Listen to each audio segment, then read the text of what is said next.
Assalamualaikum warahmatullahi wabarakatuh.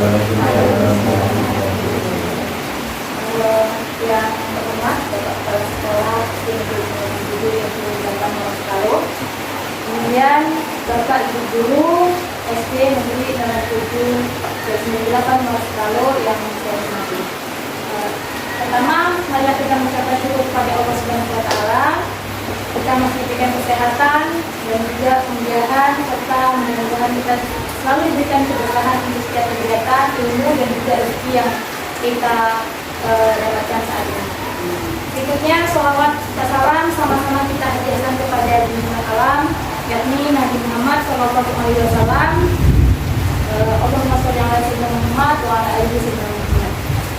Bapak dan Ibu, pertama saya ucapkan terima kasih sudah berkenan untuk mengikuti kegiatan sosialisasi budaya positif, di mana implementasi dari tugas guru, bukan guru, tapi calon guru penggerak angkatan 5. Nah, Bapak dan Ibu, langsung saja. Di sini sudah saya tampilkan PowerPoint pada layar proyektor. Pertama, saya ucapkan salam dan bahagia untuk kita semua. Assalamualaikum warahmatullahi wabarakatuh. Shalom, damai sejahtera, Om Swastiastu, Namo Buddhaya, salam kebajikan, rahayu untuk kita semua. Nah, Bapak Ibu, berikutnya ini adalah budaya positif, di mana pengembang dari modul ini adalah Ibu Andri Nur Cahyani SPDMS dan kawan-kawan.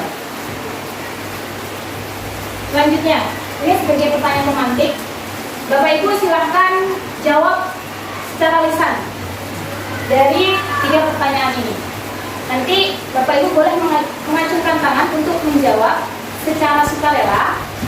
Bapak Ibu mau menjawab pertanyaan ini. Yang pertama, ulangi, apakah Anda setuju dengan pernyataan ini? Yang pertama, hukuman dapat mendisiplinkan anak. Boleh Bapak Ibu apakah setuju atau tidak setuju? Silakan acungkan tangan dan sertakan alasannya. Hukuman dapat mendisiplinkan anak. Silakan Bapak Ibu. Bebas untuk saat ini, tidak ada sanksi apapun. Salah atau benarnya kita tidak mencari salah dan benar, tapi kita apakah benar hukuman dapat mendisiplinkan anak. Silakan Ibu Ellen. Ya, setuju Pak. Alasan Ibu? Mungkin memberikan hukuman siapa tadi tahu kalau melanggar aturan tersebut ada sanksi. Tapi hukuman yang akan diberikan itu memang harus hukuman yang positif, Bu. Atau hukuman seperti kita yang sekolah ini sudah diadakan hukuman yang positif, seperti menyiapkan anak untuk memelihara tanaman dalam beberapa waktu. Kalau kita kan sudah mengatakan itu. Terima kasih untuk tanggapannya, Bu. Ada lagi Bapak Ibu yang mau menanggapi untuk pernyataan yang pertama? Kita apa dulu ya? Kita jawaban untuk Ibu Ellen, kita skip dulu. Yang kedua, pemberian hukuman dengan hal positif seperti membaca atau membersihkan halaman sekolah dapat meningkatkan disiplin anak, seperti contoh yang sudah Ibu Ellen ceritakan tadi. Apakah setuju dengan pernyataan yang kedua Bapak Ibu? Boleh, silakan Bapak Ibu berikan alasannya jika memang setuju. Saya setuju, Bu. Karena ketika kita memberikan hukuman yang positif, contohnya membersihkan halaman, mereka akan menyadari bahwa kebersihan itu adalah bagian dari iman. Jadi mereka akan bisa meningkatkan, kita harus melindungi lingkungan supaya kita disiplinnya itu ada. Itu Terima kasih. Terima kasih. Sudah ya. Sekarang pertanyaan yang ketiga ya Bapak Ibu. Memberi penghargaan dapat meningkatkan motivasi belajar anak. Setuju atau tidak Bapak Ibu? Silakan Bu Fedi. Saya setuju, karena ketika satu anak diberikan penghargaan, ketika dia ada contoh dia rajin membersihkan kelas, kita kasih penghargaan, itu menjadi motivasi untuk dia lebih lagi kan, Bu. Oh iya, aku harus begini nih. Bukan hanya dia, nanti temennya juga ikut. Oh iya, dia seperti ini dapat penghargaan, dapat piagam. Ini lebih spesifik, memberikan penghargaan itu bentuknya apa? Penguatan apa penghargaan? Atau penghargaan apa? Penguatan apa? Ini penghargaan ini mungkin anggapan para guru ini bentuk benda atau apa? Namanya penghargaan. Ini secara umum dulu Pak, sebagai pertanyaan awal, dia penghargaan. Entah itu dalam setia ataupun dalam bentuk ucapan ataupun apresiasi. Nah, kita sementara kita tahan dulu jawaban Bapak Ibu sekalian, jawaban Ibu sekalian. Apakah benar? Apakah penghargaan dan hukuman itu dapat mendisiplinkan anak? Nanti kita akan ketemu jawabannya di ujung dari materi ini. Yang pertama, untuk materi yang pertama itu adalah perubahan paradigma belajar, perubahan pandangan belajar. Nah, lanjut. Sekarang saya punya satu kegiatan. Saya minta Bapak Ibu yang mau jadi sukarela, 2 orang. Yang pertama berperan sebagai A, yang kedua berperan sebagai B. Boleh sebagai A ya Bu? Yang sebagai B boleh? Ya silakan. Silakan ke depan Bapak Ibu. Nah, yang pertama Ibu Feby sebagai A, ya. Sobeklah secari kertas kecil, tuliskan benda atau sesuatu yang sangat berharga untuk Anda, letakkan di salah satu tangan Anda, dan genggam benda atau sesuatu tersebut dengan segala daya. Buatlah sebuah kepalan seperti gambar yang ada di profil. Tugas Ibu Agnes sebagai B, ya. Pokoknya kalau Bu Feby buat yang sangat berharga menurut Bu Feby, yang paling penting dalam hidup Bu Feby. Tugas yang B akan mencoba dengan sekuat tenaga dengan berbagai cara untuk meminta Anda memberikan benda tersebut, untuk meminta Bu Feby memberikan benda yang digenggamnya, ya. Kemudian B bisa membujuk, mengancam, menghardik, merayu, menyuap, apa saja agar dapat membuka kepalan tangan, ya, bebas ya. Nah, tugas Bu Feby bagaimanapun itu adalah benda yang sangat berharga dalam hidup Bu Feby, yang orang lain tidak boleh lihat sama sekali. Itu sangat berharga, dan tugas Ibu Agnes, Ibu Agnes boleh menggunakan berbagai cara yang sudah saya sebutkan tadi untuk mencoba mengambil dan melihat benda yang ada di tangannya Bu Feby. Boleh? Kita mulai dari sekarang. Silakan Bu. Itu apa? Enggak ada. Enggak serius. Itu apa Bu? Nggak ada Bu, ini apa namanya? Kertas coba dong. Janganlah, jangan. Nanti kita mau bakso. Enggak. Aku udah kenyang. Ada udah makan kecap tadi. Itu gak enak. Enggak ada racun. Enggak. Coba ada racun. Enggak. Coba jangan. Enggak. Jangan loh. Rahasia. Bukan rahasia. Pokoknya lagi kalau ini pengajaran Kita ke Eropa. Enggak. Coba lah Bu Feby. Enggak boleh. Jangan. Itu adalah benda yang sangat berharga. Enggak, ini berharga sekali. Nanti saya kasih 1 miliar Bu. Coba lihat, jangan. Lihat, jangan. Lihat. Lihat. Usahakan sekuat tenaga Bu Feby karena itu adalah hal yang berharga. Baik Bapak Ibu, silakan kasih hak. Ya, nggak boleh dikasih lihat. Boleh kasih lihat. Lihat. Silakan. Terima kasih. Silakan duduk di tempat duduknya masing-masing. Nah, sekarang pertanyaan yang paling bawah. Apa yang terjadi Bapak Ibu?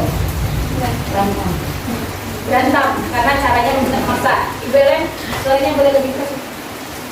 Ibu si A tetap bertahan dengan pendirian dia walaupun dengan segala macam rayuan, ancaman atau menyuap. Si A tetap bertahan dengan pendirian dia. Kemudian bagaimana dengan Ibu Agnes atau sebagai B?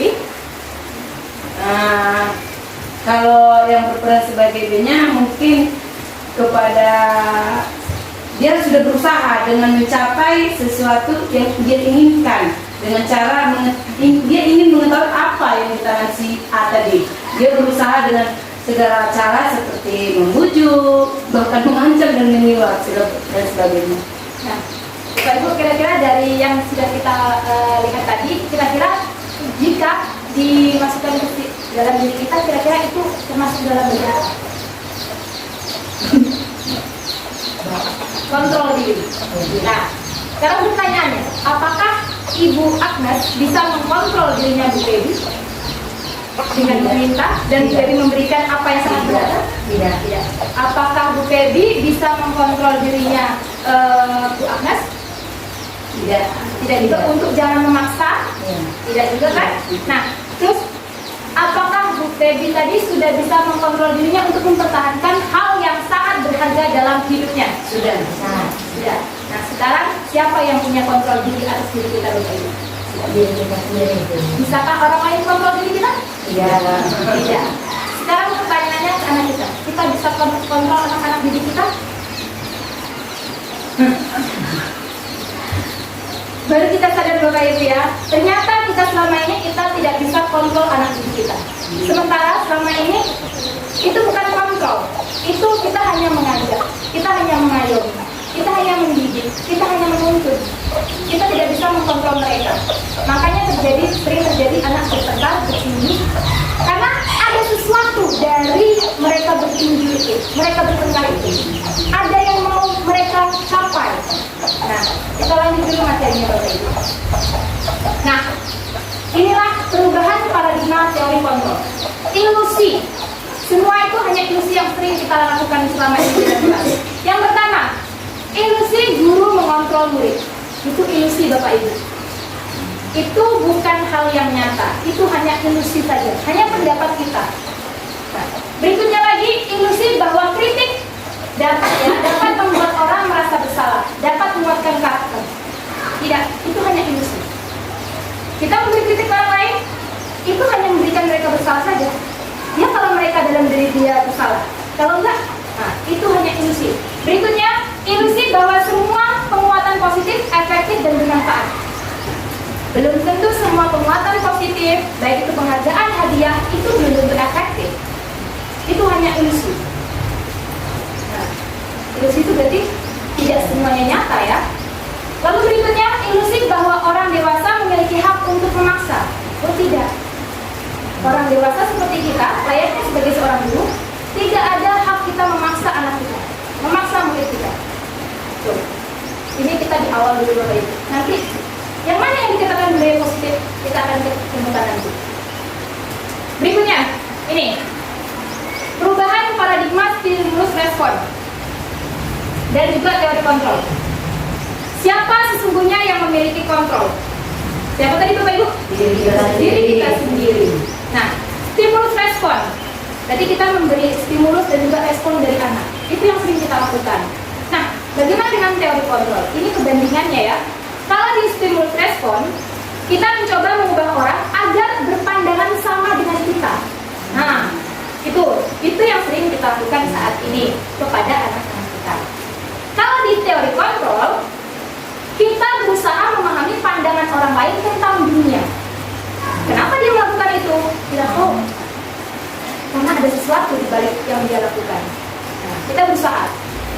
Berikutnya lagi, perilaku buruk dilihat sebagai suatu kesalahan. Tapi kalau di teori kontrol, semua perilaku memiliki tujuan. Tidak ada yang namanya kita nggak punya tujuan. Sekecil apapun itu, termasuk anak kita. Dia berlari di kelas, apa tujuannya? Contoh, saya di dalam kelas saya. Bu, permisi, saya mau ke WC. Langsung dia berlari.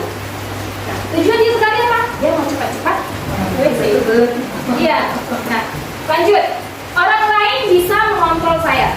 Itu kalau di stimulus respon. Tapi kalau teori kontrol, hanya Anda yang bisa mengontrol diri Anda.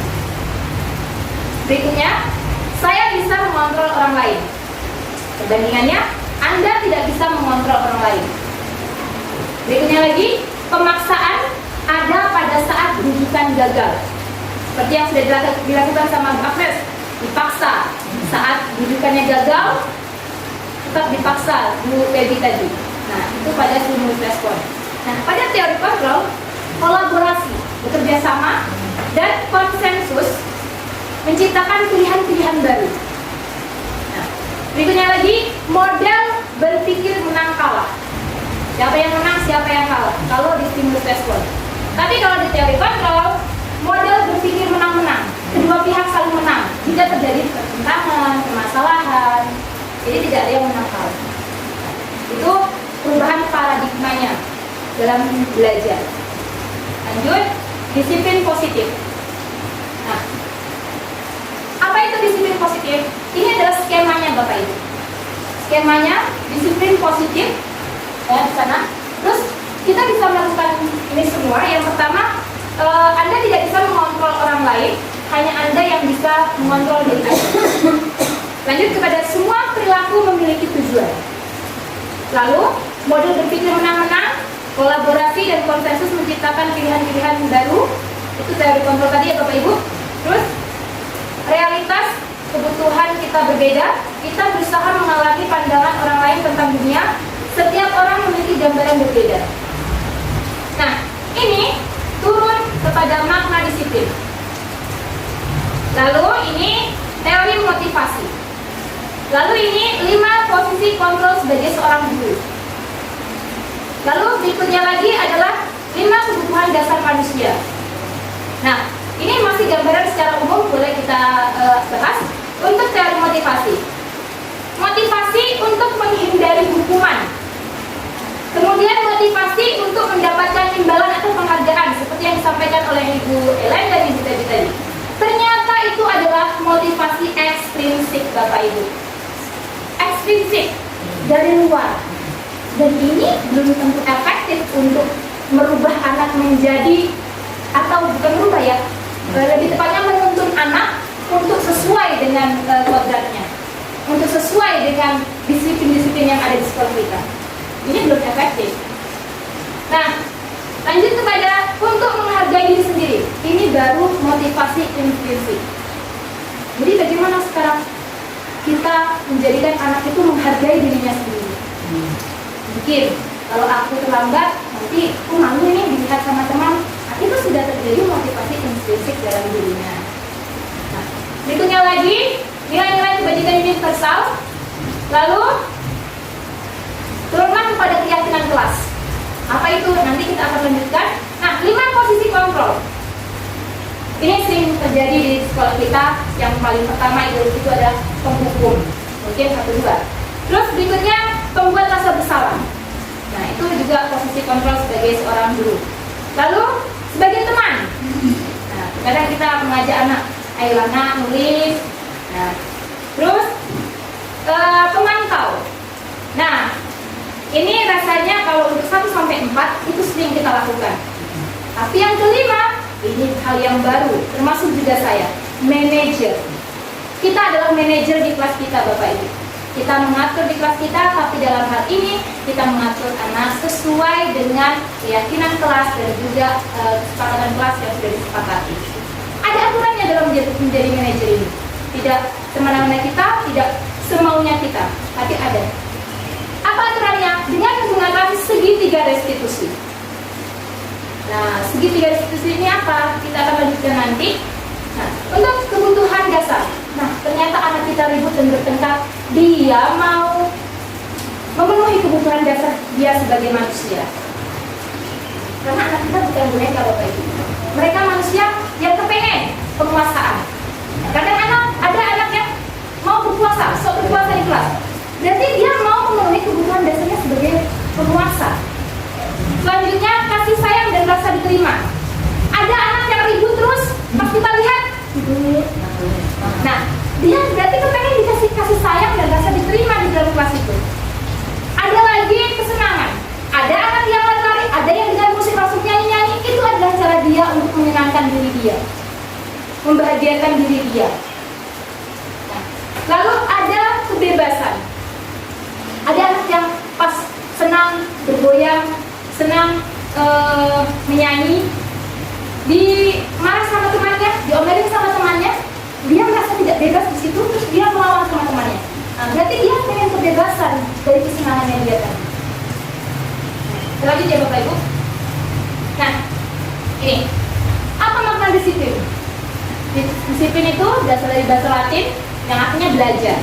Kemudian makna asal dari kata disiplin ini berkonotasi dengan disiplin diri dari murid-murid Socrates dan Plato. Disiplin diri membuat orang menggali potensinya menuju sebuah tujuan, apa yang dia hargai.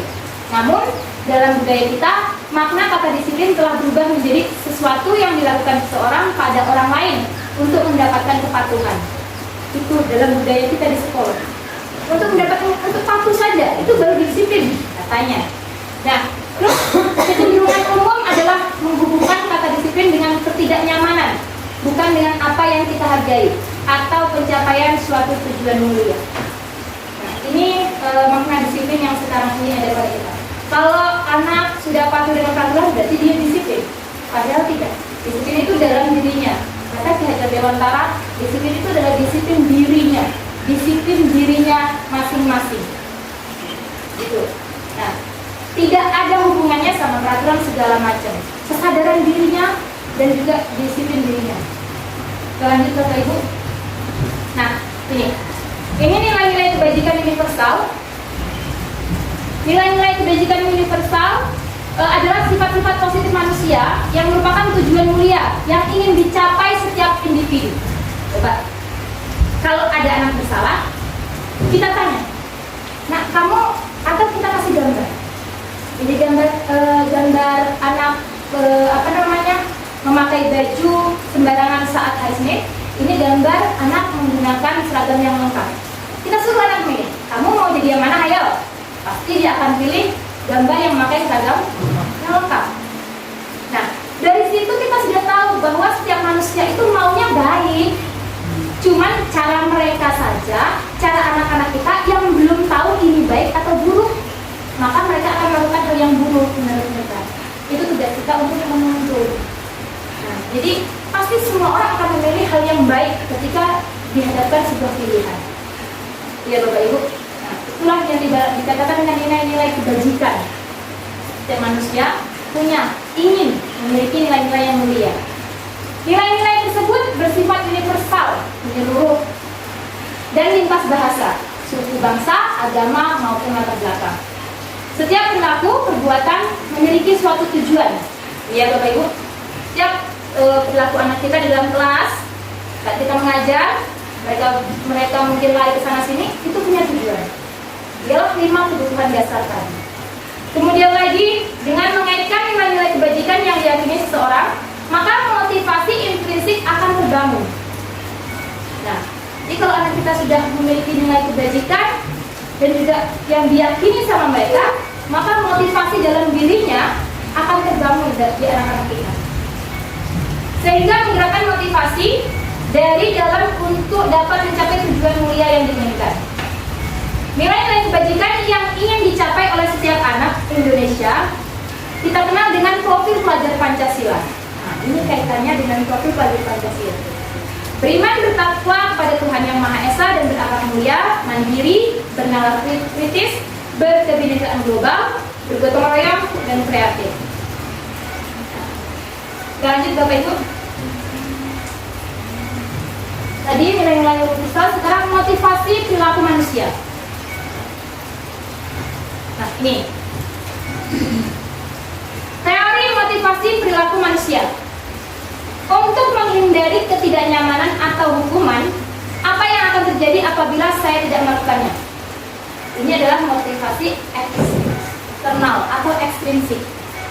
Nah, jadi kalau anak hanya takut dihukum, kemudian dia patuh, itu berarti dia masuk ke motivasi secara ekstrinsik atau eksternal.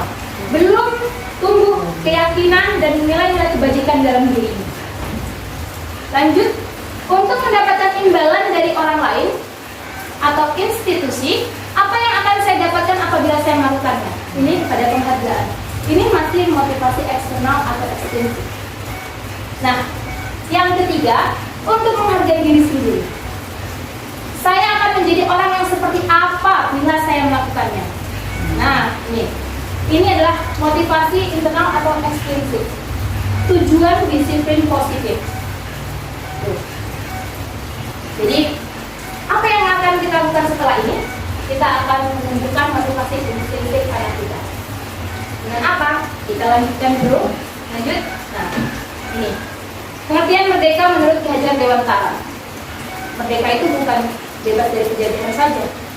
Nah, makanya sekarang merdeka belajar, kurikulum merdeka. Nah, merdeka itu artinya tidak hanya terlepas dari perintah, akan tetapi juga ada cakap buat memerintah diri sendiri. Itu merdeka. Anak tidak kita perintahkan, tapi dia bisa memerintahkan dirinya sendiri. Saya harus apa? Saya harus ngapain? Itu Bapak Ibu. Ini untuk belajar dewasa. Nah, ini dia restitusi.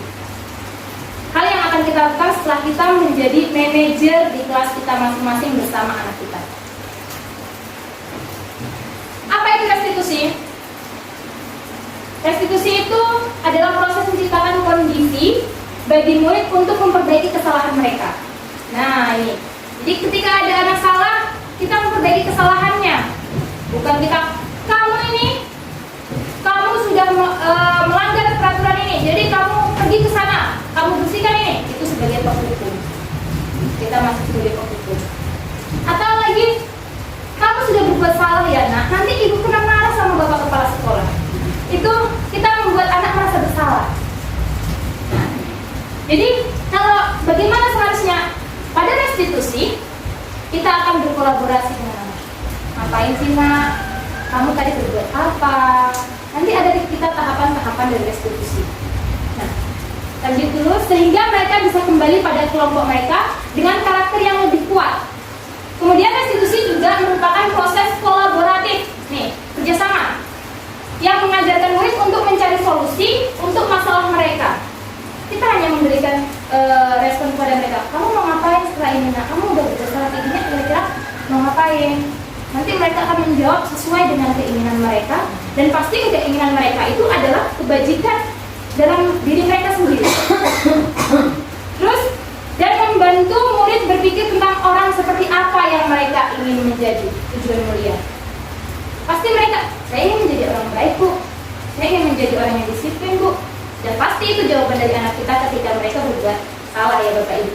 Lanjut, dan bagaimana mereka harus memperlakukan orang lain. Nah ini adalah arti restitusi. Jadi kegiatan kolaborasi bersama murid untuk mencari solusi, bukan untuk menyalahkan murid kita saat berbuat salah. Lanjut, nah ini adalah ciri-ciri dari restitusi. Bukan untuk menebus kesalahan, namun untuk belajar dari kesalahan. Nah, jadi bukan anak berbuat salah, kemudian kita suruh, tidak kamu ngotor, kamu tadi sudah mengotor lantai ini. Enggak seperti itu. Mungkin dengan kata-kata yang lebih sopan, ayolah nak, tadi kamu sudah mengotori lantai ini, harusnya kamu bagaimana? Oh saya membersihkan ibu, saya membersihkan. Nah, mereka sendiri yang memerintahkan diri mereka. Nah, lanjut, namun untuk belajar dari kesalahan dari Bapak Ibu, kemudian memperbaiki hubungan. Nah, jadi memperbaiki hubungan, kadang kan kalau siswa sering membuat salah antara guru dan siswa, gurunya itu terkadang tidak mau, udahlah anak ini buat salah terus. Nah, tapi kalau restitusi, kalau anaknya buat salah, kita akan mendekati dan bekerja sama dengan anak itu. Kira-kira kita akan mencari solusi apa ini? Tapi tentunya dengan bahasa yang mereka pahami. Lanjut kepada tawaran dan bukan paksaan. Itu ciri-ciri restitusi. Kita menawarkan, bukan untuk memaksakan anak memilih yang mana dan menjadi seperti apa. Lanjut, restitusi menuntun untuk melihat ke dalam diri. Yang kelima, restitusi mencari kebutuhan dasar yang mendasari tindakan. Nah, biasanya ditanyakan, apa alasan kamu? Nah, pasti kamu punya alasan yang kuat ya, kenapa kamu memukul teman kamu. Pasti nanti dia akan menceritakan, ya, saya tidak senang, saya diejek. Oh, diejek, berarti di situ dia mau bebas, dia tidak mau diejek. Kebutuhan dasar manusianya adalah kebebasan gitu ya. Nah, lanjut, restitusi diri adalah cara yang paling baik. Ini adalah cara yang paling baik untuk memperbaiki atau ketika anak berbuat salah, kita bisa menggunakan restitusi ini. Lanjut, restitusi fokus pada karakter bukan tindakan. Jadi setelah kita adakan restitusi, tidak akan ada tindakan anak itu hukuman segala macam, tidak Bapak Ibu. Tapi karakternya anak, kira-kira besok dia berubah lagi. Lanjut kepada restitusi, fokus pada solusi. Harus ada solusi pada restitusi. Lanjut ke 9, restitusi mengembalikan murid yang berbuat salah pada kelompoknya. Gitu Bapak Ibu. Ini adalah 9 ciri restitusi. Selanjutnya Bapak Ibu, nanti untuk sesi pertanyaan akan ada. Lanjut kepada keyakinan kelas. Nah ini, jadi sebelum kita melakukan restitusi, kita buat dulu keyakinan kelas. Keyakinan kelas itu berawal dari kesepakatan kelas yang kita buat bersama dengan anak-anak Bapak Ibu. Jadi jangan kita membuat kesepakatan kelas tanpa ide ataupun usulan dari anak-anak. Harus anak-anak yang mengusulkan. Mungkin pasti kalau kita tanya anak-anak, kita mau buat kesepakatan kelas apa itu Bu? Ya sejenis peraturan kelas lah, supaya kita bisa mengikuti peraturan tersebut untuk kelas kita saja. Mau buat apa? Jangan ribut di dalam kelas Bu. Pasti seperti itu anak kan? Pasti nanti jangan dan jangan. Karena itu yang saya lakukan, yang saya alami di kelas. Semuanya menggunakan kata jangan. Tapi pada keyakinan kelas ini, atau kita sebut dengan kesepakatan kelas awalnya, yang nanti isinya adalah keyakinan kelas. Keyakinan kelas itu nilai-nilai kebajikan tadi Bapak Ibu. Nah itu, nilai yang diyakini pada kesepakatan kelas itu. Nah, ini harus menggunakan kata yang positif. Misal, jangan ribut saat belajar. Bisa kita ganti dengan belajarlah yang tertib dan senang hati. Gitu. Nah, dengan kata-kata yang lebih positif. Nah, lanjut dulu ya Bapak Ibu. Lain. Mengapa tidak peraturan kelas saja? Mengapa harus keyakinan kelas? Karena keyakinan kelas lebih kuat untuk diyakini sama anak-anak. Kalau peraturan, anak merasa mereka diatur. Tapi kalau keyakinan, kita bangkitkan motivasi intrinsiknya. Ini loh keyakinan kelas kita, karena ini keyakinan kita. Nah, mengapa kita memiliki peraturan harus menggunakan helm bila mengendarai kendaraan roda 2? Boleh, siapa yang mau jawab Bapak Ibu? Kira-kira kenapa kita harus menggunakan helm sih Bapak Ibu kalau mengendarai roda 2?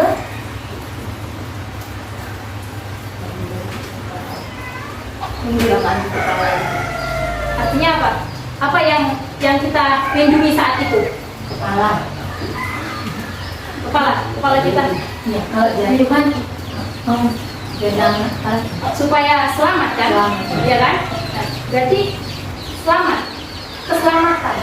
Saya yakin Bapak Ibu kalau pergi jauh pasti menggunakan helm. Saya tanya kenapa Bapak Ibu menggunakan helm? Itu pertanyaan saya sekarang. Kenapa? Apa yang Bapak Ibu yakini kalau dengan menggunakan helm itu Bapak Ibu pergi jauh harus menggunakan helm?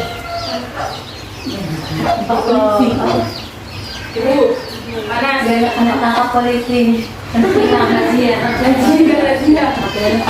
itu masih ekstrinsik ya Bapak Ibu ya. Takut dengan hukuman, takut dengan tilang, motivasi ekstrinsik. Nah, kira-kira apa yang menjadi motivasi intrinsik bagi dalam diri Ibu? Untuk melindungi diri. Ya, pastinya untuk melindungi diri. Keselamatan. Itulah keyakinan Bapak Ibu. Saya pakai helm biar saya selamat. Itu namanya keyakinan. Nah, contoh kecilnya itu keyakinan.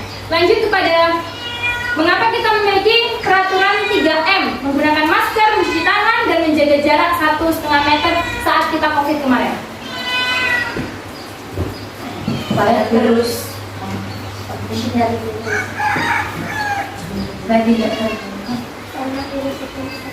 tidak terpapar virus. Saya yakin kalau melakukan peraturan 3M, COVID-19 akan terputus. Yakin. Itu adalah keyakinan itu. Tentunya untuk kesehatan kan, kesehatan diri kita masing-masing. Itu juga termasuk keyakinan diri kita, itu sudah keyakinan. Nah, saya yakin pasti kemarin saat pandemi semuanya menggunakan masker. Pasti saya mau pakai masker nanti terpapar virus. Itu sudah yakin Bapak Ibu semuanya. Lanjut kepada mengapa kita memiliki peraturan harus datang tepat waktu pada saat mengikuti pelatihan. Kalau saya jawabannya karena saya takut malu. Ya, ada. Kedua, saya tidak mau tertinggal. Boleh Bapak Ibu? Karena aku sama. Takut marah. Berarti masih berhubungan dengan orang lain ya, ekstrinsik. Kalau dalam diri ibu kira-kira apa? Takut tidak dapat tempat. Ya boleh. Ekstrim. Masih ekstrim Bu ya?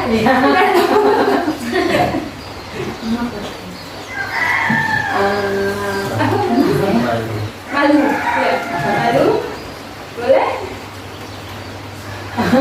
Ayo Bu. Malu Bagus? Apa kira-kira? Wah. Nah, saya yakin latihan tersebut akan berdampak positif pada diri saya sendiri. Wah, bagus. Saya jawab sebenarnya harus datang tepat waktu ya. Iya, makanya kita tepat waktu. Karena takut ketinggalan dan pastinya nanti tidak jadi berdampak positif kan. Nah, Bapak Ibu, untuk mendukung motivasi intrinsik, kembali ke nilai-nilai keyakinan, nilai-nilai atau keyakinan-keyakinan lebih menggerakkan seseorang dibandingkan mengikuti serangkaian peraturan-peraturan. Jadi keyakinan-keyakinan kita tadi, kalau kita sudah tahu dengan menggunakan masker kita akan sehat, pasti kita akan menggunakan masker terus. Dengan menggunakan helm, kita akan selamat kepalanya ketika kita kecelakaan. Kita akan menggunakan helm terus saat bepergian, walaupun itu bukan bepergiannya hanya ke susu. Itu Bapak Ibu. Iya, karena helm, karena kita sudah yakin antara motor dan helm itu ada satu kesatuan yang tidak bisa dipisahkan. Nah, itu. Lanjut Bapak Ibu. Nah ini, pertama belajar daripada peraturan kelas, atau kita boleh ganti jadi sebuah kesepakatan kelas yang harus kita buat dulu di kelas kita masing-masing. Itu nanti yang silakan Bapak Ibu buat setelah keluar dari rumah mandi bersama anak-anak. Dengan bersama anak-anak ya Bapak Ibu. Nah, kalau dengan anak-anak kan lebih anak-anak ingat, bisa mengingatnya. Lanjut, dalam peraturan kelas itu harus menjadi sebuah keyakinan. Keyakinannya yang mana? Masukkan 6 dimensi profil pelajar Pancasila yang lebih mengena kepada profil pelajar Pancasila tadi. Itu tujuannya. Nah, saya yakin setelah kelas 1 sampai kelas 6 di sini semuanya punya keyakinan kelas dan juga kesepakatan yang mereka yakini setiap kelasnya, maka akan terjadi lingkungan yang positif di sekolah kita ini Bapak Ibu. Lingkungan yang positif akan terjadi terus-menerus, maka akan menjadi budaya. Budaya itu kan bukan berarti hal yang sebentar, hal yang akan bertahan sampai kapanpun. Nah, turun-temurun. Nah, itu akan menjadi budaya positif di sekolah kita ini. Setelah semuanya kelas dari kelas 1 sampai kelas 6 semuanya memiliki keyakinan kelas masing-masing. Jadi itu peran kita nanti Bapak Ibu setelah kita dari sini. Lanjut. Nah, sekarang yang mana yang merupakan keyakinan kelas? Mengapa? Silakan Bapak Ibu. Bapak Ibu pilih yang hijau atau yang putih yang merupakan keyakinan kelas. Disertakan dengan alasan. Ingat ya Bapak Ibu, keyakinan kelas itu lebih kepada kata-kata yang positif, yang bisa menggerakkan anak, bukan mengajak anak, murid mengikuti serangkaian peraturan. Boleh Bu Agnes? Bisa soalnya di kertas? Ibu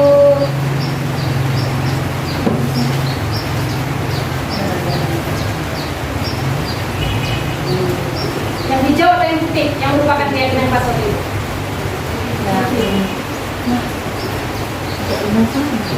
Yang hijau atau yang putih? Berarti sangat pada ini. Dan sertakan alasannya. Pak Lugis bilang putih, alasannya silahkan Bapak Lugis sertakan alasannya. Suaranya boleh tambah?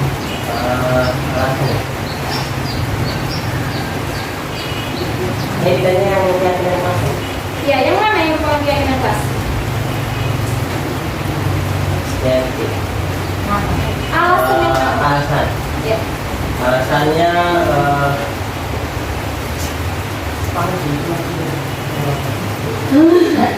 alasannya Ini udah macet juga. Kenapa sih yang putih keyakinan kelas? Apa sih alasannya Pak? Boleh dikasih tahu gitu? karena di situ dituliskan tidak kayak tidak memaksa murid seperti itu. Jadi murid itu kayak kami murid yang semangat belajar. Jadi mereka ya kita semangat belajar. Jadi tidak lebih menekankan ke peraturan, ada nanti peraturan ada hukuman, tidak. Mereka menanamkan pola pikir, oh kita ini murid yang semangat saat kita melakukan pembelajaran. Terus dengan guru, kita ini murid dan guru kelas kita yang sangat saling menyayangi bersama. Jadi mereka tidak menekankan, oh ini peraturannya nanti ada hukumannya kalau kita tidak menyayangi. Oh ya, gitu ya. Bapak Ibu yang lain boleh? Ada pendapat yang berbeda? Saya yang hijau. Ya. Karena dia sudah menanamkan dalam dirinya kalau datang ke sekolah itu harus tepat waktu. Jadi dia nggak mikir lagi, oh kalau aku datang ke sekolah lambat, terlambat, aku bakal dapat hukuman. Enggak. Kayak yang sebelumnya, dia sudah menanamkan di dirinya bahwa menjaga kebersihan sekolah itu adalah kewajibanku, tanggung jawabku. Gitu. Tertib itu juga tanpa ada guru, jadi dia bisa menertibkan dirinya sendiri. Ya, baik sekali. Ibu silakan. Yang putih, Alasannya? Alasan saya karena kalimat-kalimat yang terdapat di kesepakatan kelas yang berwarna putih itu dia tidak ada kata-kata paksaan. Tidak ada seperti paksaan lah, pokoknya peraturan tidak ada. Itu memang yakin kalau terjadi keyakinan antara guru dan murid, maka di sekolah itu akan saling menyayangi. Kalau nggak berantem, berarti saya yakin saya dengan guru apa pasti saling menyayangi. Jadi kesepakatan kelas yang warna putih itu kata-katanya, kalimatnya lebih terdorong dari keyakinan kita. Silakan. Kalau yang hijau saya rasa yaitu sama kayak Belen lebih seperti kayak langsung menuntut anak untuk datang. tapi di situ nggak ada kata tidaknya, tidak boleh Bukan anak masalah yang itu. Jadi penanaman di sini kalau saya rasa mungkin lebih ke penanaman mindset anak. Kalau datang pada waktu mengucapkan salam, mereka nanti berpikir ini memang harus ada salam waktu. Jadi mereka tidak muncul, mereka itu tidak menanamkan kenapa tidak harus datang tepat waktu. Kita harus karena kata-kata itu tadi datang tepat waktu mengucapkan salam. Jadi kita harus datang pokoknya datang tepat waktu. Baru boleh mengucapkan salam. Kalau terlambat berarti nggak mengucapkan salam. Kalau Kan yang itu terdapat kata-kata yang seolah peraturan. Kalau yang di saya rasa mereka nanti bernalar. Kami guru dan murid yang saling menyayangi. Walaupun mungkin ya nggak terlalu menekan ke anak, tapi mereka nanti bisa menalar. Oh, mereka nanti ya berpikir pokoknya. Oh ya, kami guru dan murid ini nih siswa loh, kita siswa. Kita harus saling menyayangi sama teman. Kita itu satu kelas, satu kesatuan. Jadi tidak. Kalau yang di hijau, saya rasa dia lebih ke penekanan. Jadi mereka nanti berpikirnya tetap ya harus ditepati nih. Mereka tidak masuk ke keyakinan. Ternyata sangat pelik sekali ya, membedakan antara yang mana yang keyakinan kelas. Gampang saja Bapak Ibu. Keyakinan kelas itu adalah kata-kata yang positif, yang menggerakkan, bukan yang anak mengikuti serangkaian peraturan. Nah, kira-kira dari penjelasan saya, boleh saya ulang lagi pertanyaannya, yang mana yang merupakan keyakinan kelas? yang putih. Yang putih. Ya. Nah, yang putih Bapak Ibu. Jadi anak itu merasa tergerak dalam dirinya sendiri. Sadar. Itulah tadi motivasi intrinsik. Nah, jadi sekarang sebenarnya bukan lagi peraturan sekolah, bukan. Kesepakatan sekolah yang akan dijadikan keyakinan setiap murid dan gurunya. Gitu. Nah, saya Bapak Ibu, kita lanjut. Nah, ini kegiatan pendalaman keyakinan kelas ini bisa kita berikan kepada anak kita dengan tabel T. Ini adalah tabel T, bentuknya T gitu Bapak Ibu ya, dan tabel Y. Nah, sekarang keyakinannya atau nilai kebajikannya adalah hormat. Itu Bapak Ibu. Kalau hormat itu tampak seperti apa sih? Kalau kemudian hormat itu tidak tampak seperti apa? Nah, kalau hormat tampaknya datang tepat waktu. Tapi kalau tidak hormat, ya sering hadir terlambat. Berarti yang di sini yang lebih positifnya. Yang di sini yang tidak menggambarkan nilai hormat, gitu Bapak Ibu. Nah, ini terus bekerja. Kalau yang bekerja itu seperti apa sih? Yang tidak bekerja itu seperti apa sih? Nah, gitu Bapak Ibu. Nah, ini tidak tampak dan tampak seperti apa? Nah, kalau pakai sabel Y, dia akan terdengar seperti apa kalau orang hormat? Ya? Nah, pasti dengan nada kita mendengarnya dengan kata-kata yang sopan, gitu kan Bapak Ibu? Nah, kemudian kalau perlakuan bukan terlihat, kita melihatnya seperti apa? Terlihat seperti apa kalau orang hormat itu? Ya kan? Nah, kemudian lagi berperilaku. Berperilaku seperti apa kalau orang hormat itu? Nah, gitu. Ini bisa kita berikan kepada anak kita dalam membuat keyakinan kelasnya nanti. Mungkin akan lebih gampang kalau di SD menggunakan tabel T ya Bapak Ibu, tabel T. Nah, mungkin kalau misalnya kita mau kira-kira Bapak Ibu mau buat keyakinan apa ini? Menyayangi teman misalnya. Menyayangi teman. Kalau menyayangi teman itu tampak seperti apa? Pasti selalu berteman baik, tidak cara yang lembut. Itu kan Bapak Ibu. Nah, terus kalau tidak tampaknya seperti apa kalau dia tidak menyayangi teman? Jahil, sering berantem. Itu Bapak Ibu. Kita lanjut. Nah, ini peraturan dari keyakinan kelasnya. Ini peraturan kelasnya, ini adalah keyakinannya, nilai kebajikannya. Nah, selalu kembalikan buku ke tempatnya. Berarti keyakinannya tanggung jawab. Berikutnya lagi, dilarang mengganggu orang lain, menghormati orang lain. Lanjut, hadir di sekolah 15 menit sebelum pembelajaran dimulai, menghormati orang lain dan berkomitmen. Lalu dilarang melakukan kekerasan, tapi keselamatan dan menghormati orang lain. Itu adalah keyakinan. Nah, ini yang mau kita tanamkan dalam diri anak kita masing-masing. Sampai berapa Bu ya? Ini saja. Penghargaan, hukuman dan konsekuensi. Nah, ini penghargaan, hukuman dan konsekuensi. Nah, di sini yang mungkin kita akan bisa membedakan hukuman yang mana, konsekuensi yang mana. Dan ini ya konsekuensi kamu karena kamu sudah terlambat. Padahal anak disuruh cabut rumput. Itu bukan konsekuensi. Kamu Ibu berikan konsekuensi kamu tidak memakai baju olahraga, kamu lari keliling lapangan menggunakan baju baju seragam merah putih misalnya pada saat itu kan seragam merah putih sampai kamu capek 100 kali. Konsekuensi kamu tidak memakai sepatu ya, tidak memakai sepatu hitam. Ibu berikan konsekuensinya tidak usah pakai sepatu kamu selama 3 hari berturut-turut. Berangkat sekolah kamu gak usah pakai sepatu. Seperti itu. Ternyata itu ada hukuman. Lanjut ya Bapak Ibu. Dihukum oleh penghargaan. Penghargaan menurunkan kualitas Bapak Ibu. Ya, penghargaan menurunkan kualitas. Jadi tidak membangkitkan motivasi intrinsik dalam diri mereka. Dalam contoh kecilnya seperti ini. Bapak Ibu di dalam kelas, anak-anak nanti yang bisa menjawab Ibu akan Ibu berikan hadiah. Yang termotivasi pasti yang pintar. Ya, yang di bawah rata-rata. Alah, kalian juga yang pintar yang akan dapat. Mereka nggak akan ikut. Jadi kualitas akan turun.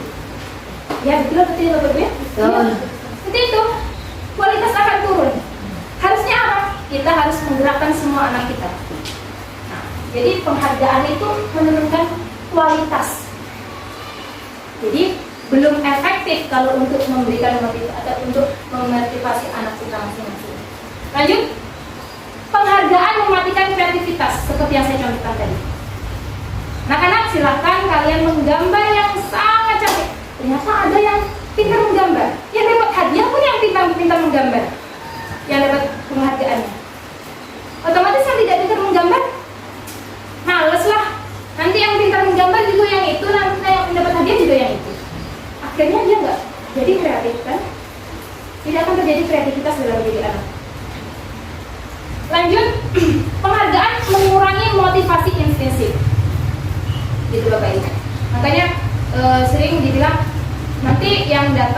yang ikut lomba akan dapat hadiah ya. Hadiahnya kita sembunyikan dulu. Jangan dibilang kalau kasih hadiah. Sebenarnya kita sudah mengarah ke sini. Sering kan? Nah, hadiahnya kita sembunyikan dulu. Atau kemarin yang sudah terjadi di sekolah kita pada saat ulang tahun pramuka, anak-anak tidak kita kasih tahu akan diadakan lomba. Nah, tapi kita latih terus, kita tidak memberitahu mereka kalau akan diadakan lomba. Jadi sudah lari ke sini. Kita juga tidak memberitahu mereka akan dikasih penghargaan, akan dikasih hadiah, tidak. Tiba-tiba saja langsung kita adakan perlombaan setelah upacara. Jadi Bapak Ibu, ternyata penghargaan itu adalah suatu hukuman. Jadi sekarang ini kita tidak harus beli jajan untuk kasih anak yang sudah berprestasi, beli hadiah segala macam, tidak usah. Tapi tugas kita adalah membangkitkan motivasi intrinsiknya dengan menanamkan keyakinan dan nilai-nilai kebajikan tadi, Bapak Ibu. Kita lanjut. Nah, ini perbedaan antara hukuman dan konsekuensi. Tadi penghargaan ya, sekarang hukuman dan konsekuensi. Hukuman itu adalah sesuatu yang menyakitkan yang harus terjadi, baik fisik maupun psikis. Nah, itu ya Bapak Ibu, baik fisik maupun psikis. Lanjut, kalau konsekuensi itu sesuatu yang harus terjadi. Sesuatu yang harus terjadi. Lanjut kepada membuat anak sakit fisik maupun hati untuk jangka waktu yang lama, yang saya bilang tadi. Kemudian kalau konsekuensi membuat anak merasa tidak nyaman dalam jangka waktu yang pendek. Lalu anak membenci kedisiplinan. Jika itu adalah suatu hukuman, anak menghargai disiplin. Lanjut, paksaan. Kalau menghukum itu, anak nggak suka harus tetap dilakukan kan? Kamu kamu lari. Anak terlambat, kamu lari 10 keliling. Nggak suka anak. Tanpa kita tanya alasan dia terlambat apa, langsung kita hukum. Langsung stimulus dan tanggapan kalau tidak konsekuensi. Berikutnya lagi, mendorong anak menyakiti diri sendiri, itu hukuman. Kalau konsekuensi mendorong anak agar mudah menyesuaikan diri, perlahan berarti. Lanjut, konsep diri yang buruk pada hukuman. Biasanya kalau anak saya dihukum dia akan dendam, bahkan akan ingat, oh itu guru yang sering menghukum waktu saya sekolah SD. Saya juga seperti itu Bapak Ibu. Ya, saya masih ingat guru saya waktu SD yang sering menghukum saya 10 kali pukulan karena 10 soal tidak terjawab. Itu adalah hukuman. Lanjut, konsep diri yang baik. Berikutnya lagi, anak belajar untuk menyembunyikan kesalahan. Karena takut dihukum, dia sembunyikan kesalahan. Tapi kalau konsekuensi, anak belajar untuk mematuhi peraturan. Lanjut kepada marah, rasa bersalah, dipermalukan, merasa tak dihargai. Itu kalau hukuman. Kalau konsekuensi, kehilangan hak, dibuat tidak nyaman, diasingkan untuk sementara. Time out-nya sementara saja. Itu Bapak Ibu. Contoh kecil seperti inilah. Mungkin kalau untuk konsekuensi dan hukuman. Kalau hukuman, anak ibu tidak mengerjakan PR di rumah.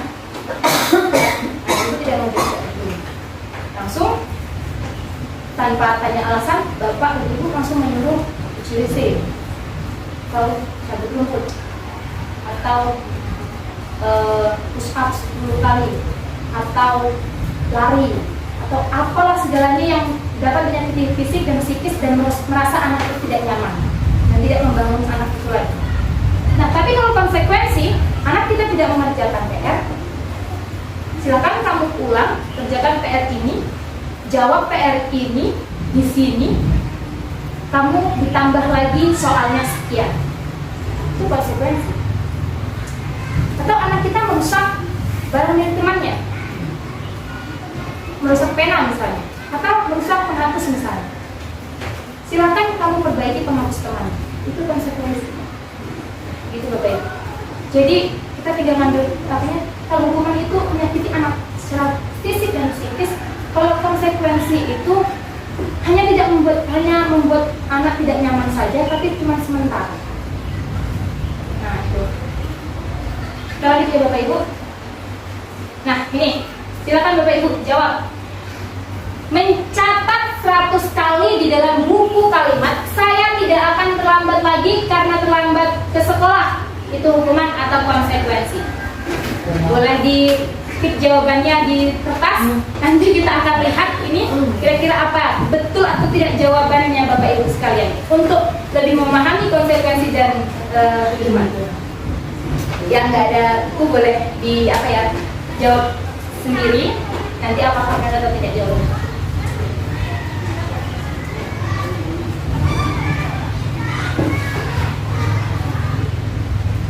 Gimana Bapak Ibu? Tinggal gampang aja K atau H gitu. Lebih inisialnya aja ya. Lanjut kedua, lari mengelilingi lapangan basket 2 kali karena terlambat hadir di sekolah. Itu konsekuensi atau hukuman. Hukuman. Lanjut ya. Murid diminta untuk push up 15 kali karena tidak menggunakan masker ke sekolah. Hukuman. Menggantikan kertas tugas teman yang telah dicoret-coret. Konsekuensi. Membersihkan tumpahan air di meja tulis karena tersenggol pada saat belajar. Konsekuensi. Murid disuruh untuk tidak mengenakan sepatu seharian di sekolah karena tidak mengenakan sepatu hitam. Hukuman. Lari mengelilingi lapangan basket 2 kali karena terlambat 10 menit untuk pelajaran itu. Hukuman.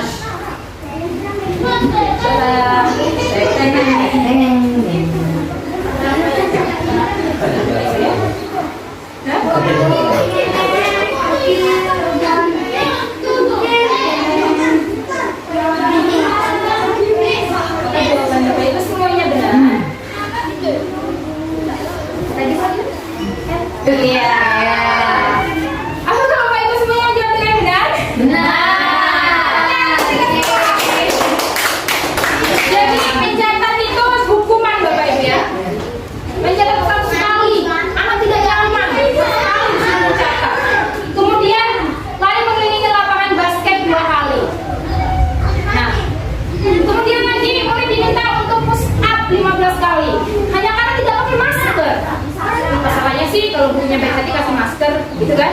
Nah, kemudian lagi mengganti kertas itu sudah pasti konsekuensi. Karena kesalahan yang dia dia disuruh bertanggung jawab untuk kesalahan itu, konsekuensi.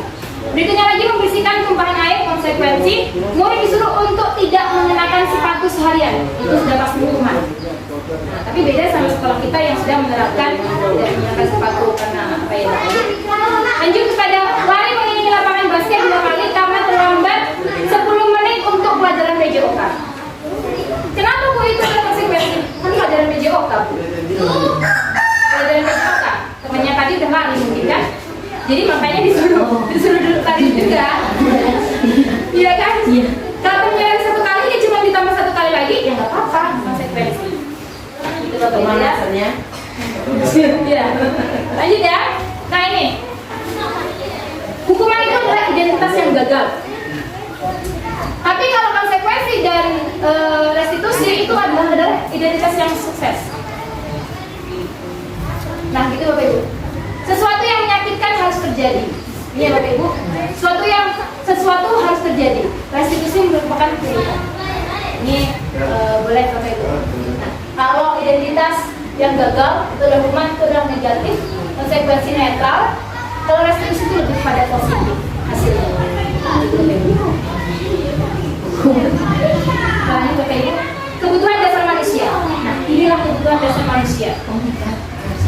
Bertahan hidup itu adalah kebutuhan dasar manusia yang paling pertama. Kita kerja, cari duit, itu kita hidup.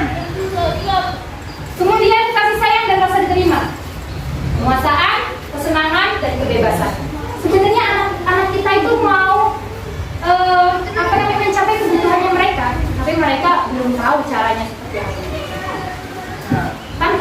Tanpa mereka sadar, karena itu adalah kebutuhan dasar manusia. Mulai dia lahir, dia sudah punya kebutuhan itu. Itu Bapak Ibu. Lanjut pada posisi kontrol restitusi. Ini adalah 5 posisi kita sebagai seorang guru yang tadinya kita 4 posisi yang kita lakukan: penghukum, pembuat orang merasa bersalah, teman, pemantau. Tapi setelah ini, mari kita menjadi seorang manajer di kelas kita kepada anak-anak kita dalam menyelesaikan permasalahan yang dialami oleh anak kita. Itu Bapak Ibu.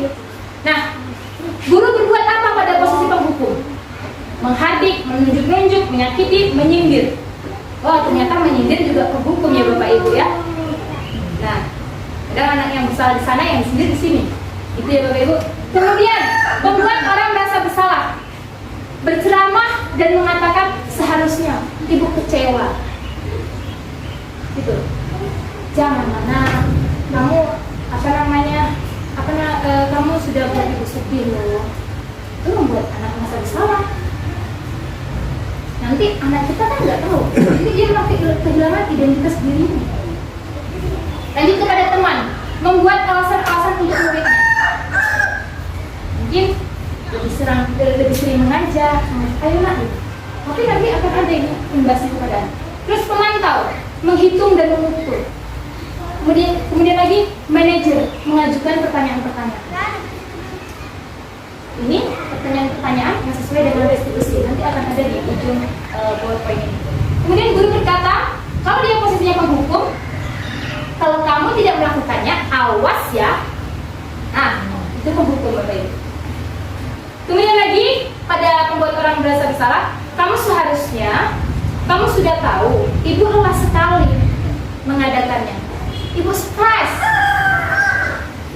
Ibu capek nak, ini udah siang, ibu belum sarapan. Itu kan? Itu tidak bisa kita pungkiri. Sering terjadi. Nah, ibu jauh-jauh dari luar sana kejar ngajar kalian. Nah, itu adalah membuat orang merasa bersalah. Akhirnya anak tertunduk. Lanjut kepada teman. Ayolah, lakukan demi ibu.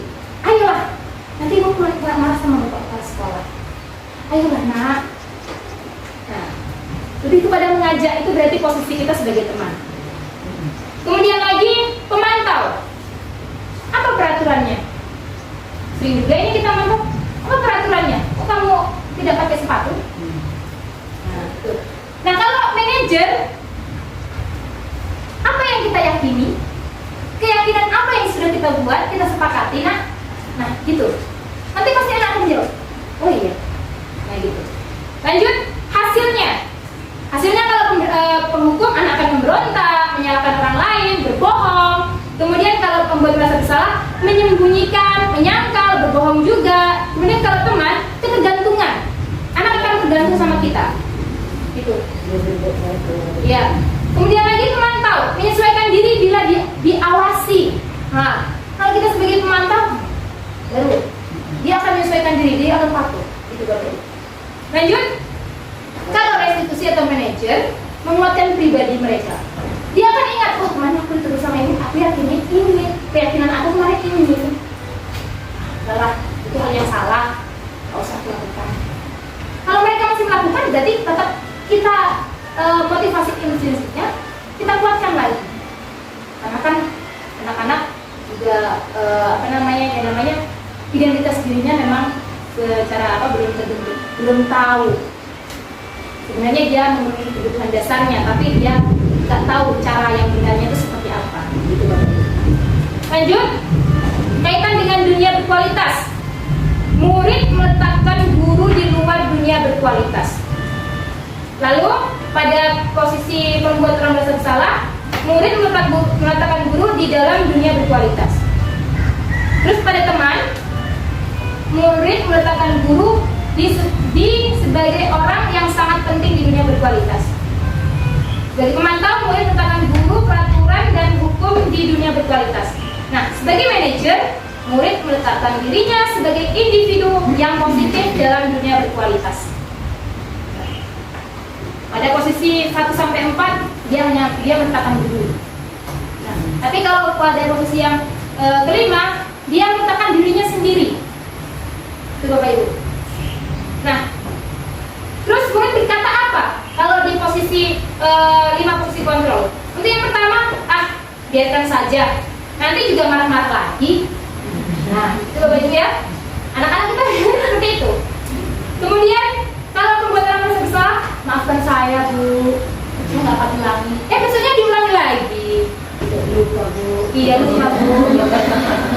Kemudian teman, saya pikir Bapak Ibu teman saya, ternyata begitu. Nah, gitu. Dia udah menganggap diri kita sebagai temannya, jadi semaunya. Nah, kemudian lagi pemantau. Nah ini Bapak Ibu, berapa banyak bintang yang harus saya peroleh? Berarti dia meminta penghargaan. Nah, itu Bapak Ibu. Dia akan minta penghargaan dari apa yang dia lakukan. Berarti dia belum motivasi intuisinya belum. Nah, tapi kalau di manajer itu bagaimana caranya saya bisa memperbaiki keadaan. Itu yang akan anak lakukan.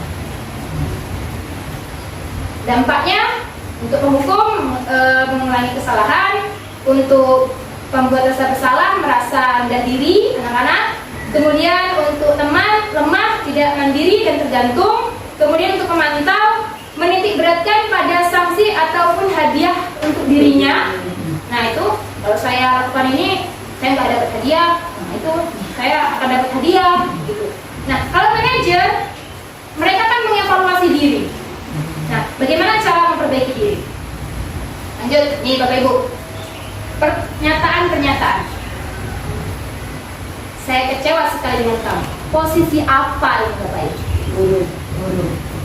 Menghukum, membuat merasa bersalah, kemudian teman, kemudian manajer, satu lagi pemantau. Saya kecewa sekali dengan kamu. Membuat merasa bersalah. Gitu ya, katakan jawabannya. Kamu tidak pernah benar melakukannya. Mantap. Mantap, ada hukum. Boleh, silakan Bapak Ibu jawab. Ayolah, lakukan demi ibu dan atau bapak. Apakah kamu mau mendapatkan stiker bintang hari ini? Bagaimana kamu bisa menyelesaikan masalah ini? Manajer. Kamu selalu yang paling terakhir. Hukum.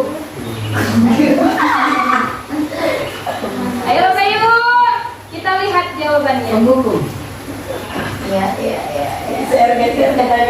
Nah, jawabannya tepat. Ya, 1, 2, 3. Belum kelihatan? Iya. Nah, saya kecewa sekali dengan kamu. Membuat orang merasa bersalah. Kamu tidak pernah benar melakukannya. Menghukum. Ayolah lakukan demi ibu atau bapak. Apakah kamu mau mendapat stiker bintang hari ini? Mau. Kemudian bagaimana kamu bisa menyelesaikan masalah ini? Manajer. Kamu selalu yang paling terakhir. Kalau yang paling terakhir berarti secara psikis anak dihukumnya ya.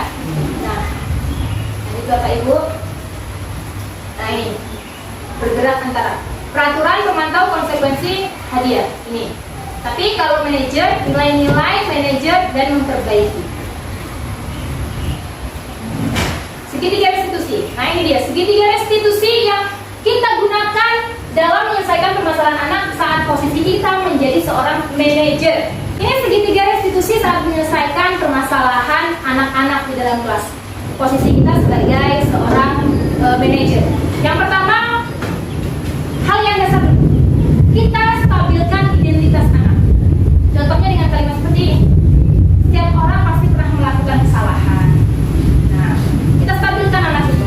Pasti dia takut kan menghadap kita karena sudah berbuat salah. Dia takut. Ya, pasti setiap orang pernah merasa berbuat salah. Namanya manusia kan gak ada yang sempurna. Kamu juga, ibu pun sama, pernah berbuat salah juga. Gitu. Kita stabilkan mereka. Atau boleh juga dengan kamu bukan satu-satunya yang pernah melakukan ini. Masih banyak lagi kalimat yang lain Bapak Ibu. Nah, lalu setelah itu kita validasi kebutuhan atau tindakan yang salah. Contoh seperti ini. Kamu pasti punya alasan ya kenapa kamu memukul teman kamu. Nah, kita validasi. Iya Bu, saya tadi diejek, saya tadi dikata-katain seperti ini. Nah, itu tahapan yang kedua. Berikutnya lagi tahapan yang ketiga. Nah, menanyakan keyakinan. Lalu keyakinan apa?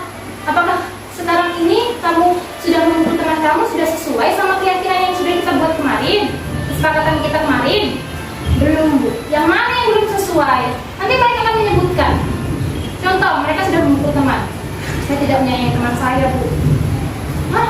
Kamu kamu tidak menyayangi teman kamu, lalu bagaimana kamu bisa menyayangi teman kamu? Apa yang harus kamu lakukan? Pasti mereka, saya akan baik dengan teman saya Bu. Pasti mereka akan menjawab sesuai dengan kebajikan mereka sendiri, nilai-nilai mereka sendiri.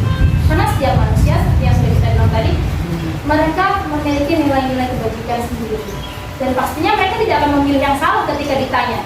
Kamu pilih yang salah atau yang benar? Tidak akan memilih yang salah. Pasti yang benar yang akan dipilih. Itulah kebajikannya. Ini Bapak Ibu, nah ini pertanyaannya. Ini boleh Bapak Ibu lihat, ketika kita menstabilkan identitas anak yang berbuat salah, kita boleh menggunakan pertanyaan ini. Atau boleh juga yang lain, ya Bapak Ibu, dengan kita modifikasi supaya anak itu paham. Karena kadang-kadang, contoh saya sendiri di dalam kelas, ketika anak merasa bersalah, berbuat kesalahan, saya gunakan kata-kata ini, anak kurang bisa merespon. Ini yang harus saya tukar dengan kalimat yang lain, tapi tujuannya adalah untuk menstabilkan identitas mereka. Nah ini, berbuat salah itu hal yang manusiawi. Atau tidak ada manusia yang sempurna. Atau lagi, Bapak Ibu juga buat salah. Nah, kita pasti bisa menyelesaikan permasalahan ini. Itu ketika kita menstabilkan. Kemudian Bapak Ibu tidak tertarik untuk mencari tahu siapa yang benar, siapa yang salah. Bapak Ibu lebih tertarik untuk menyelesaikan masalah. Lanjut, kalau kamu menyalahkan diri sendiri terus menerus, apakah kamu bersikap baik pada diri sendiri? Gitu. Kita stabilkan dulu ketika anak berbuat salah, ketika menghadapi kita. Lanjut kepada validasi kebutuhan atau validasi kesalahan. Pertama, kamu bisa saja kan melakukan hal yang lebih buruk, tapi kamu tidak melakukannya. Nah, atau kamu pasti punya alasan mengapa melakukannya. Lalu, apa yang penting bagi kamu? Kamu boleh tetap berusaha menjaga sikap itu, tapi tambahkan sikap yang lain, yang baru. Nah, contoh, anak mempertahankan sikapnya ketika diajak temannya, dia marah. Kita bilang, kamu boleh mempertahankan sikap itu, tapi kamu boleh tambahkan yang baru. Misalnya, kita beri, mungkin jika diajak sama teman, cobalah untuk beri saran. Boleh. Lanjut Bapak Ibu, menanyakan keyakinan. Tentunya saat sebelum kita menggunakan restitusi ini, kita sudah membuat kesepakatan dulu supaya anak tahu mana keyakinan-keyakinan yang mereka yakini. Kemudian apa nilai yang kita percaya di kelas atau seperti kita. Nilai-nilai universal apa yang telah kita sepakati. Kelas yang ideal itu seperti apa sih? Kemudian kamu ingin menjadi anak seperti apa? Atau apa yang kamu rasakan ketika kamu melakukan itu? Kamu menjadi orang yang seperti apa? Itu Bapak Ibu. Nah, ini refleksi saya Bapak Ibu. Saat saya melakukan restitusi dan juga membuat keyakinan. Pengalaman, saya telah menerapkan budaya positif ini di dalam kelas 4. Untuk tahap awal, saya bersama siswa membuat peraturan kelas yang kami ubah menjadi keyakinan kelas. Kemudian kami menjadikan keyakinan kelas tersebut sebagai pedoman dalam bertindak dan berperilaku. Ketika ada siswa yang melanggar keyakinan kelas, maka saya menggunakan segitiga restitusi untuk menyelesaikan permasalahan yang sedang dialami siswa. Tapi ada pembelajarannya. Pembelajarannya dalam penerapan budaya positif tidaklah mudah seperti yang saya rencanakan. Ketika kita melakukan sebuah perubahan, maka akan ada tantangan. Seperti halnya saya, masih banyak siswa yang melanggar keyakinan kelas yang telah disepakati. Kemudian, dalam praktik segitiga restitusi, saya masih terkendala dengan siswa yang memiliki kemampuan unik. Unik dalam hal di sini di bawah rata-rata. Coba ya. Siswa tersebut belum mampu merespon saya melalui pertanyaan-pertanyaan terkait tahap-tahap restitusi. Karena pertanyaannya masih terlalu tinggi di sini. Dia belum mampu merespon. Kemudian karena hal tersebut di atas, saya selalu mengingatkan siswa agar terus bertindak dan bersikap sesuai dengan keyakinan kelas. Kemudian saya menyederhanakan pertanyaan-pertanyaan tahap restitusi agar siswa dapat merespon dengan baik. Menjadikan posisi manajer sebagai posisi kontrol yang terbaik dalam membantu siswa menyelesaikan permasalahan. Serta saya harus lebih sabar menghadapi siswa dengan kemampuan uniknya dalam menerapkan budaya positif di dalam kelas. Gitu Bapak Ibu. Nah, selesai Bapak Ibu, terima kasih. Di ujung ini saya akan menampilkan praktik baik saya. Aksi nyata budaya positif di dalam kelas. Mohon maaf, Bapak ulangi. Saya harus sambungkan dengan itu.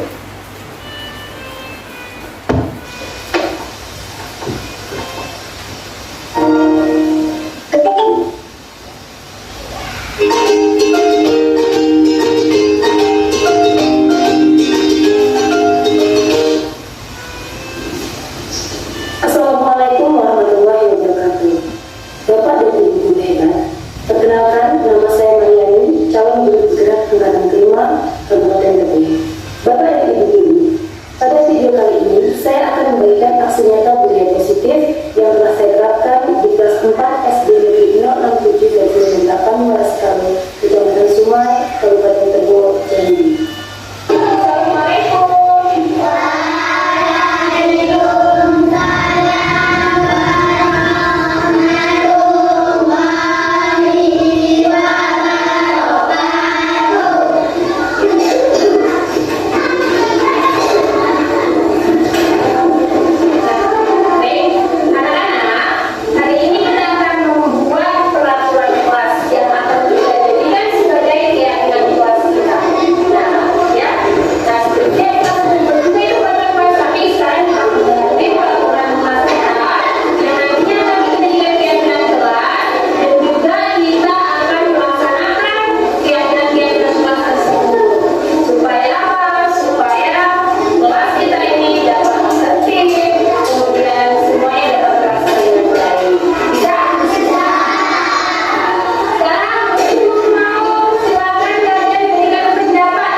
kelompokkan.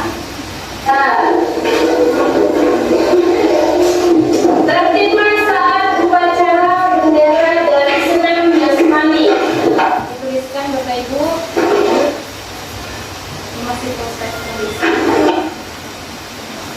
Dan sobat dan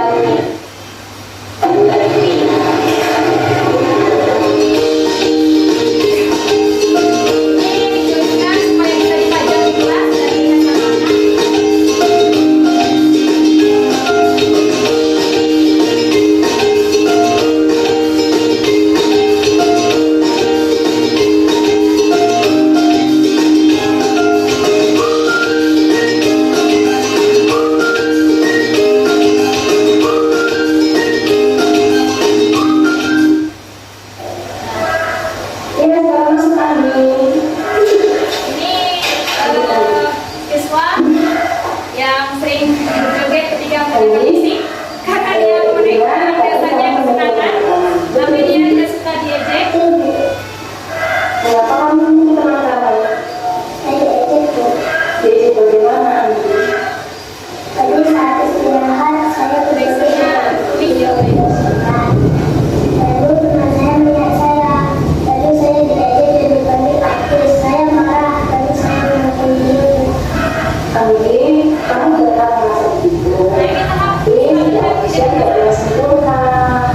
Pasti manusia pernah membuat salah.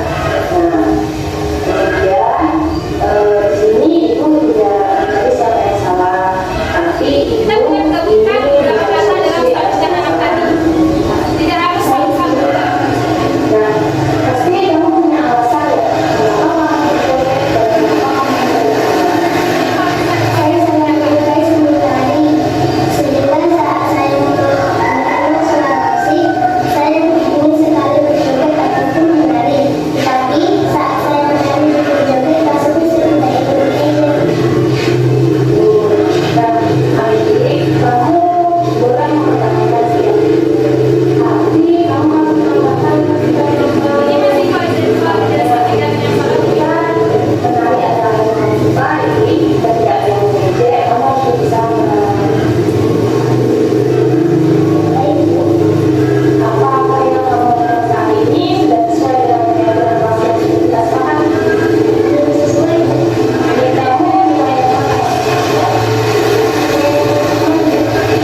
terus apa yang akan kamu lakukan supaya sesuai dengan siswa? saya akan lebih sabar saat saya diajak oleh teman saya Bu. Mengapa kamu melakukan itu? Supaya saya lebih sabar dan lebih banyak Baiklah adik, mari kita meningkatkan kegiatan kelas yang telah kita sepakati dan menjadi orang yang lebih baik lagi dari hari kemarin. Ya, Bapak dan Ibu guru hebat, itulah budaya positif yang telah saya terapkan di kelas 4 SD Negeri 067/8 Waras Kalu, Kecamatan Sumai, Kabupaten Tebo, Jambi. Bapak dan Ibu guru, keyakinan kelas perlu kita buat di dalam kelas kita bersama siswa, agar siswa kita dapat melaksanakan keyakinan kelas tersebut dan juga dapat memperdomani keyakinan kelas tersebut. Bapak dan Ibu guru, ketika siswa kita berbuat kesalahan dan melanggar keyakinan kelas yang telah kita buat dalam hal ini bukan tanpa tujuan, tetapi siswa kita memiliki tujuan untuk memenuhi kebutuhan dasarnya sebagai manusia. Dalam hal ini, sebagai seorang guru, kita tidak boleh langsung mengambil posisi kita sebagai penghukum untuk siswa yang melanggar keyakinan kelas. Tetapi, kita harus mengambil posisi sebagai manajer, di mana kita harus menggunakan segitiga restitusi untuk menyelesaikan permasalahan yang dialami oleh siswa kita. Bapak dan Ibu guru, budaya positif sangat perlu kita kembangkan di dalam sekolah kita, terutama di dalam kelas kita masing-masing.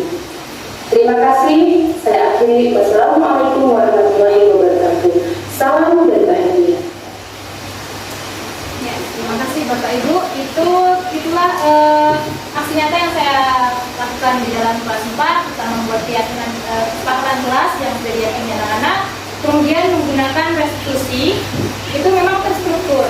Nah, ada juga yang tidak terstruktur. Di situ saya mendapat pembelajaran bahwa ada anak yang kurang merespon dengan pertanyaan-pertanyaan 3 tahap restitusi. Tapi di situ saya belajar supaya anak itu bisa merespon dengan baik. Bagaimana saya sederhanakan pertanyaan-pertanyaan tersebut. Memang tidak mudah dalam kita membuat perubahan, tapi jika kita lakukan terus-menerus dan memperbaiki dan merefleksikan setiap pembelajaran yang kita alami, maka nanti lama-kelamaan insya Allah budaya positif di SD 67 akan tercipta. Gitu Bapak Ibu. Bapak Ibu, seperti yang sudah saya katakan tadi, di ujung akan saya berikan waktu untuk bertanya, tapi dalam hal ini karena terkendala waktu, saya berikan 2 kesempatan pertanyaan. Silakan kepada Bapak Ibu.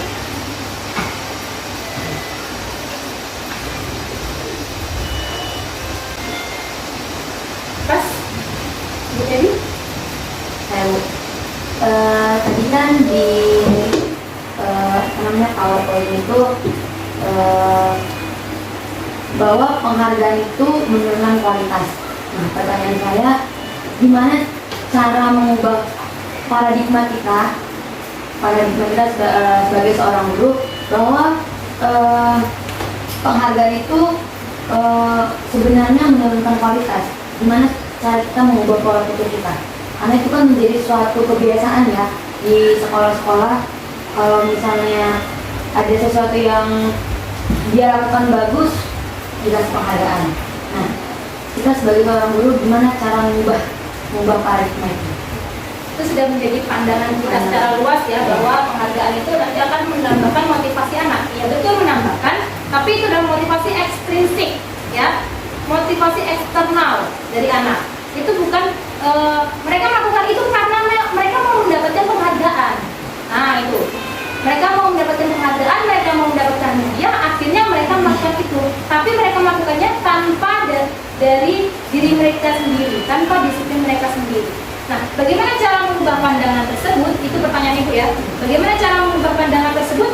Yang pertama, dalam diri Ibu terlebih dahulu. Sadari, kita menyadari bahwa penghargaan itu ternyata mematikan kreativitas, terus menurunkan kualitas. Nah, jadi tahap demi tahap silakan lakukan, jangan selalu memberi penghargaan. Jangan selalu menginginkan penghargaan. Dibarengi dengan bukan motivasi intrinsik anak. Dengan cara apa?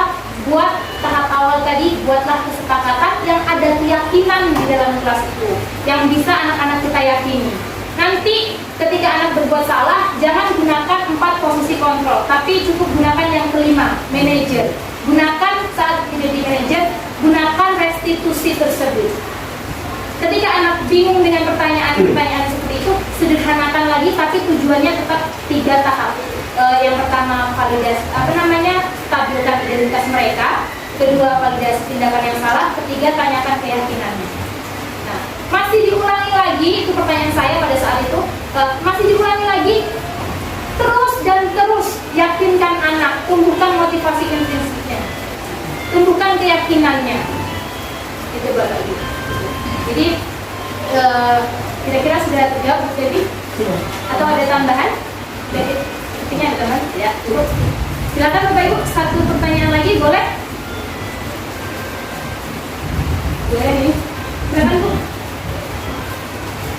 Ini Bu, masih sekitar dengan penghargaan tadi.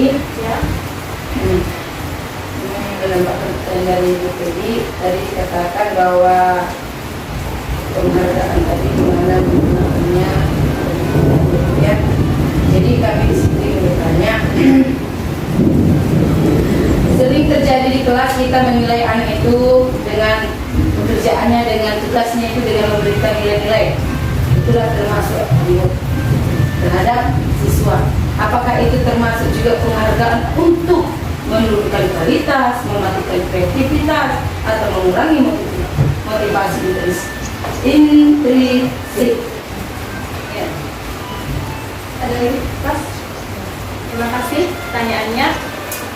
Yang kita berikan dalam bentuk nilai, ya, reward, nilai-nilai dalam keseharian anak itu hanya sebagai penilaian saat mereka belajar.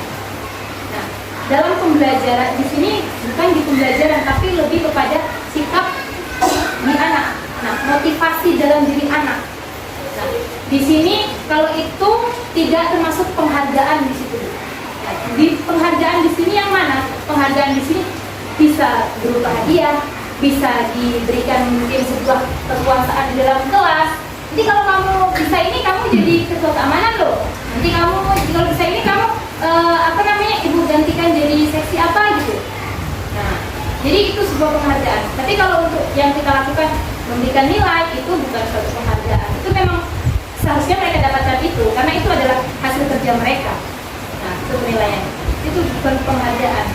Tapi penghargaan di sini untuk menumbuhkan motivasi anak, kita berikan penghargaan. Mungkin untuk anak itu semangat berolahraga, anak-anak yang semangat berolahraga, nanti ibu kasih baju olahraga gratis.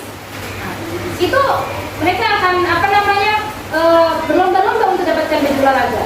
Bagi yang semangat, bagi yang tidak semangat, yang malas olahraga, nanti palingan yang dapat juga yang pintar olahraga seperti si A, si B, Saya yang harus olahraga pasti nggak bakal dapat. Sudah turun kreativitas dan kualitasnya. Gitu. Terima kasih. Dua pertanyaan atau ada yang ganjal? Boleh satu pertanyaan lagi Bapak Ibu? Silakan. Masih ada satu, saya tambah satu lagi. Pak Lubis mungkin? Ya silakan. Saya bertanya tentang segitiga restitusi tadi. Ya. Sama yang Ibu alami saat menyerahkan di kelas ini. Gimana kalau saat kita melakukan segitiga restitusi tersebut kepada anak yang mungkin melakukan pelanggaran, tapi mereka tidak mampu merespon ketika tadi, itu apakah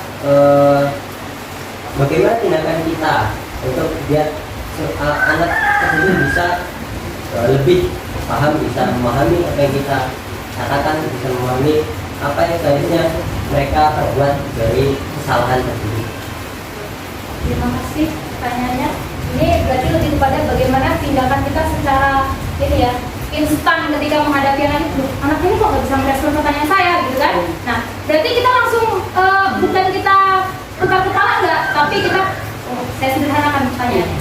Tapi tetap dengan 3 tahap restitusi tadi. Misal, kalau di pertanyaan yang pertama, setiap manusia pasti pernah buat salah, gitu kan? Ya, kita cukup kamu memang nggak salah buat seperti itu. Nah, kita tambah, tapi tetap kita selipkan. Yang namanya manusia kan memang seperti itu. Tempatnya salah. Terus pada saat memvalidasi tindakan, kenapa sih kamu melakukan itu? Apa alasan kamu? Boleh? Nah, terus pada saat keyakinan, kemarin kita sudah berkeyakinan ya kan? Nah, kira-kira dengan mungkin contohnya dia memukul teman, bertengkar. Dengan kamu bertengkar seperti ini, apa kamu sudah sesuai sama keyakinan kita yang kemarin? Enggak sesuai. Loh, yang mana yang enggak sesuai? Dan boleh seperti itu kita sederhanakan, tapi tetap tujuannya segitiga tadi. Baik Bapak Ibu, terima kasih untuk waktunya, terima kasih sudah mau kita di sini berbagi bersama saya. Mudah-mudahan untuk selanjutnya kita bisa membuat kesepakatan bersama siswa kita dari kelas 1 sampai kelas 6, kemudian bisa membuat keyakinan kelas setiap kelasnya, kemudian lagi bisa tercipta lingkungan yang positif, dan ujungnya sekolah kita akan berbudaya positif. Nah, berikutnya lagi, gunakan posisi kontrol yang kelima Bapak Ibu. Posisi kontrol yang kelima sebagai manajer. Kita tidak usah lagi gunakan konsekuensi ataupun penghukum ataupun pembuat rasa bersalah ataupun pemantau. Dari sekarang kita tumbuhkan motivasi anak, motivasi intrinsik dalam diri anak melalui keyakinan kelas yang sudah kita buat di kelas kita masing-masing. Lihat kuncinya Bapak Ibu, keyakinan kelas dulu atau kesepakatan kelas dulu yang kita buat, baru kita gunakan restitusi atau posisi sebagai manajer. Terima kasih. Mudah-mudahan apa yang sudah kita lakukan ini, diskusi yang sudah kita lakukan, dapat bermanfaat, ilmunya dapat keberkahan dari Allah Subhanahu wa Ta'ala. Amin ya rabbal alamin. Terima kasih kepada Bapak Kepala Sekolah, terima kasih kepada Bapak Ibu Guru dan Jumlah Sekalo. Saya ucapkan wabillahi taufiq wal hidayah. Wassalamualaikum warahmatullahi wabarakatuh. Salam dan bahagia.